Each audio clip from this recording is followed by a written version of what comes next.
এরপরে দেখেন সূরা সিজদা 9 নম্বর আয়াতের মধ্যে আল্লাহ রাব্বুল আলামিন কি বলছেন, সুম্মা সাওয়াহু ওয়া নাফাখা ফীহি মির রূহিহি ওয়া জাআলা লাকুমুস সামআ ওয়াল আবসারা ওয়াল আফইদা ক্বালিলাম মা তাশকুরুন।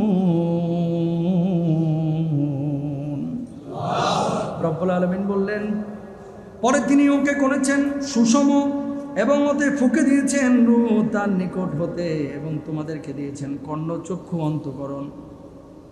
আল্লাহ রব্বুল আলামিন এখানে রূহটাকে ফুঁকে দিয়েছেন কলিজার মধ্যে, হৃৎপিণ্ডের মধ্যে, এই বিষয়ের ইশারা করেছেন। বর্তমান বিজ্ঞান কিন্তু এই কথাই বলতেছে যে মানুষের ব্রেনের সাথে মানুষের অন্তর, মানুষের হৃৎপিণ্ডের একটা সম্পর্ক আছে। আগে হৃৎপিণ্ড সিগন্যাল দেয়, তারপরে ব্রেনে কাজ করে। বলুন সুবহানাল্লাহ। মানে হৃৎপিণ্ড যদি না থাকে আপনার মাথায় কাজ করবে। বুঝাইতে পারছি আপনার কথা? মানে আপনি যে কোনো কাজ যে করবেন, আপনি নামাজ পড়তে আসবেন, আগে সিগন্যাল দিবে কোথায়? হৃৎপিণ্ডে। এই হৃৎপিণ্ড মানে রূহটা আছে মূলত মাথায় না, কিন্তু মানুষের রূহ আছে কোথায়? বুকে। এখন কলিজার কোন পাশে এটা আল্লাহ ভালো জানে। তবে মুফাসসিররা একটা ব্যাখ্যা করেছেন, মানুষের হাড়, গরুর যে হাড় আছে, মানুষের কিন্তু হাড় আছে, হৃৎপিণ্ড আছে। আপনি যখন হৃৎপিণ্ডটা কাটবেন, কাটার পরে একটা কালো অংশ দেখা যায় একবারে হৃৎপিণ্ডের মাঝামাঝি অংশে। বিজ্ঞান মানে মুফাসসিররা বলতেছে রূহের অবস্থান হচ্ছে এখানে। দেখেন আপনার এই খাঁচার কিন্তু কোনো দাম নাই, দাম হচ্ছে আপনার রূহের। যতক্ষণ রূহ আছে এই খাঁচাটার দাম আছে। রূহ যখন উড়ে চলে যাবে, একটা খাঁচা থেকে পাখি উড়ে গেলে যেমন সেই খাঁচার কোনো দাম নাই, এই রূহটা যদি, রূহ নামক পাখিটা যদি বডি থেকে উড়ে যায়, এই বডির কোনো দাম নাই। প্রাণ পাখিরে হারের খাঁচায় বন্দি কইরা দিয়ার বিধি বানাইলা মানুষ।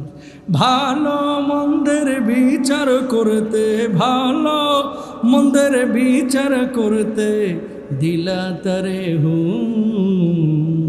প্রাণ পাখিরে হারের খাঁচায় বন্দি কইরা দিয়ার বিধি বানাইলা মানুষ। আলহামদুলিল্লাহ বলেন।